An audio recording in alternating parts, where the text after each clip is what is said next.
Baik, Assalamualaikum warahmatullahi wabarakatuh. Hai sahabat EduTalk, saya Siti Mainfo Aisyah dan rekan saya Nanda, dan kami berdua sebagai host. Nah, pada kali ini kita akan membahas tentang sejarah perkembangan kurikulum yang ada di Indonesia. Kita tahu bahwa 1947 sampai sekarang sudah mengalami beberapa perubahan. Ya, dari perubahan itu sering menimbulkan pro dan kontra. Ada yang menilai sebagai langkah maju, tetapi ada juga yang merasa terlalu membingungkan. Nah, untuk membahas ini, sudah hadir bersama kita Prita, Carmila, dan Syarif. Oke, mari kita mulai terlebih dahulu dari Prita. Oke, baik, jadi menurut saya perubahan kurikulum itu sangat wajar dan sangat penting. Nah, jika kita melihat ke belakang, perubahan kurikulum kita itu selalu menyesuaikan diri dengan perkembangan zaman. Nah, dulunya kurikulum kita itu hanya menekankan pada pembentukan karakter anak didik kita. Nah, tetapi sekarang kurikulum kita itu lebih menekankan pada keterampilan berpikir kritis, kreatif, dan juga mendorong adanya kerjasama. Nah, jika kurikulum kita itu tidak berubah, maka pendidikan kita itu akan ketinggalan sangat jauh. Nah, tantangan dunia kerja sekarang ini sudah sangat berbeda. Nah, dengan adanya perubahan kurikulum, pendidikan dapat membantu siswa untuk menyiapkan diri untuk menghadapi hal tersebut. Oke, saya memahami maksud dari Kak Prita.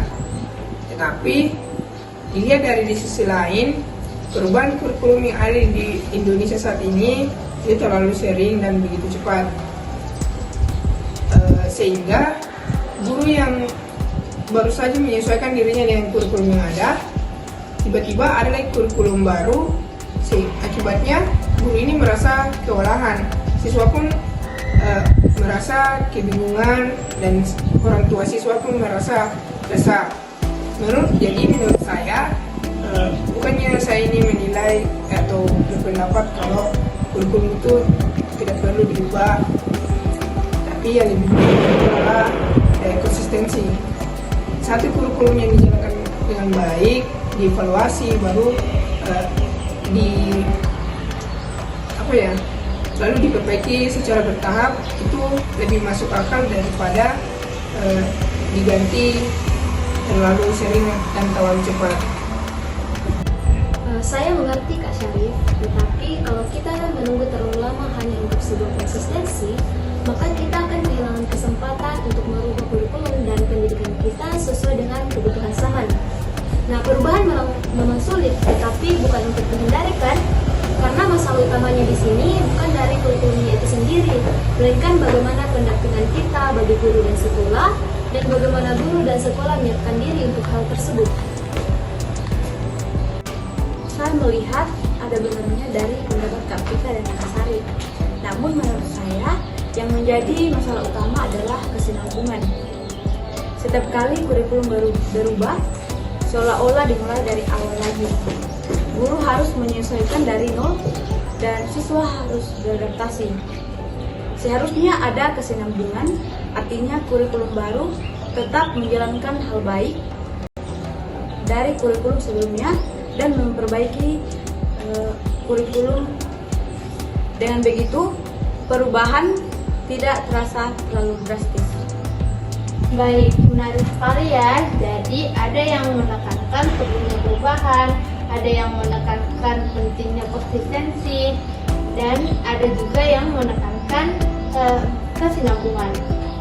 Tetapi bagaimana jika kurikulum selalu berganti setiap kali Menteri Pendidikan berganti? Apakah kesinambungan itu mungkin terjaga? Menurut saya bisa, asalkan ada rencana jangka panjang dan jelas. Kurikulum tidak boleh hanya bergantung pada siapa menterinya. Harus ada visi pendidikan yang tetap dijalankan meskipun pejabat berganti. Nah, saya sependapat justru tidak adanya visi jangka panjang itulah kita ini sering merasa kebingungan.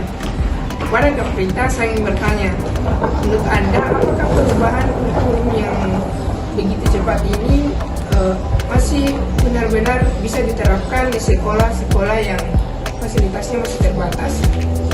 Oke baik, saya akui perubahan kurikulum itu memang tidak mudah.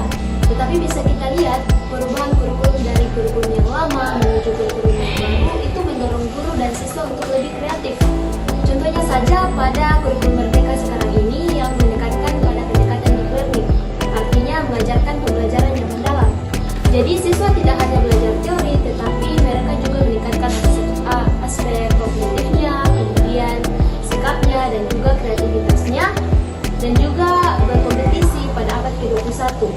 Nah, ini semua bisa dijalankan pada semua sekolah, tergantung dukungan dari pemerintah, guru, sekolah, siswa, dan bahkan orang tuanya. Wah, diskusinya semakin menarik ya. Namun sebelum kita akhiri, saya minta kepada setiap narasumber agar bisa memberikan pernyataan penutup. Silakan. Oke baik, dari saya perubahan kurikulum itu adalah suatu kebutuhan. Dunia terus berubah, zaman terus berubah, dan pendidikan harus terus menyesuaikan. Nah, jika kita terus menunggu kondisi yang ideal untuk berubah, maka kita akan terus ketinggalan. Nah, yang harus kita lakukan adalah terus berusaha, berbela diri, dan terus berjalan.